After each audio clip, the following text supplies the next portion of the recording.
Hello and welcome to the Genuine Learning Blog. My name is Melissa Galasso, and today we're going to talk about Q1 2025 in review.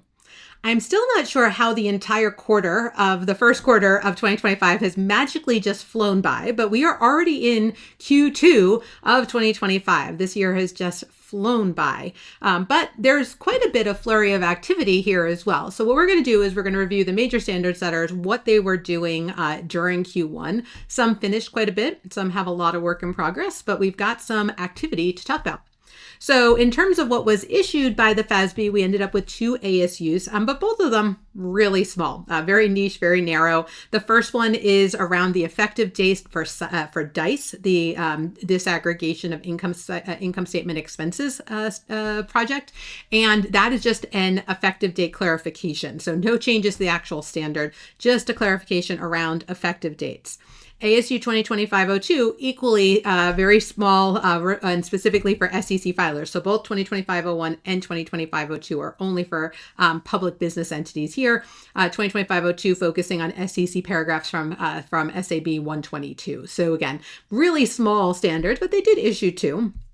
They also got out 2 proposals, one related to codification amendments, and the big one, the invitation to a comment for the agenda consultation. And this is one that we do encourage you to take a close look. We did a deep dive blog on this, so you can go back into the blogs and take a look. But this is really important. That is going to be where you can really influence what the FASB works on next. And we know from the 2021 agenda consultation that they take it seriously. If you look at the top items that came out of that and what work has been done, they really do stick true to that. So the more feedback you give the FASB, the more control you have over the future of standard setting.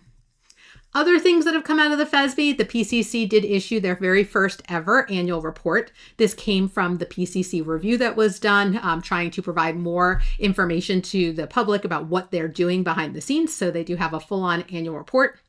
But most importantly, the FASB at the very end of the quarter managed to vote in favor of 3 standards: determining the accounting acquirer in the acquisition of VIEs, hedge accounting improvements, and measurement of credit loss for accounts receivable and contract assets for private companies and certain nonprofits.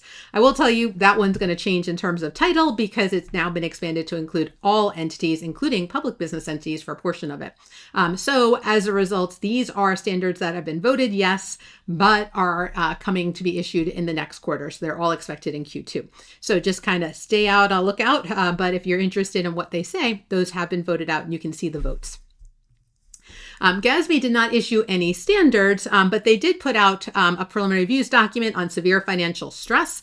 This is what was formerly the Going Concern project, and taking the Going Concern documentation that we had from the AICPA that was brought into the GASB standards and really reflecting the reality of governmental entities. So you'll see severe financial stress as opposed to going concern and probable dissolution, right? So they replaced this going concern language, so very government specific. In addition, they released a report on the utilization of GASB standards by governments, and it reported that 100% of states, 74% of counties, and 71% of municipalities issue GAAP financial statements. So in some localities, there is regulatory basis of accounting used. We wanted to understand who is using GASB GAAP when it's issued, and so it's a very interesting report. I highly recommend you take a look at it. On the AICPA side of the house, all of the major committees have had some projects done. Peak issued their Section 529 plans as final. So that is now an interpretation. And this is just moving 529 plan ownership out of being a direct financial interest into being an indirect financial interest for independence purposes.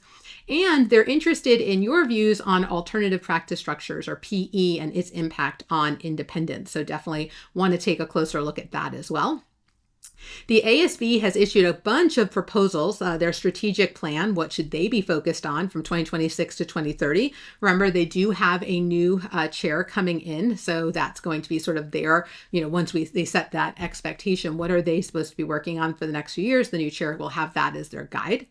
But they also proposed a new SAS on external confirmations that is in alignment with the PCAOB standards and does have a huge focus on confirmations for cash. So something I would recommend you take a look at, as well as a proposed SSAE on scope limitations in a review engagement. And this has to do with sustainability reporting and options with respect to how do we do a report in these scenarios. So more alignment with the international standards.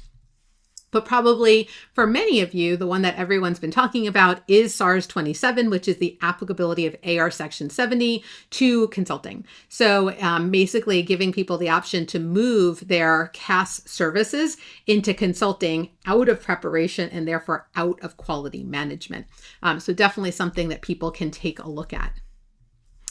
All right, so that's a wrap. Q1, a lot of activity, not all final, but definitely interesting and a lot of movement. So we should see a bunch of final standards come out in Q2. But hopefully this gives you a little bit of update on what the standard setters have been working on while you have been in the middle of busy season. Thank you guys so much for joining me, and I hope to see you on a future blog. Have a great day, guys. Bye-bye.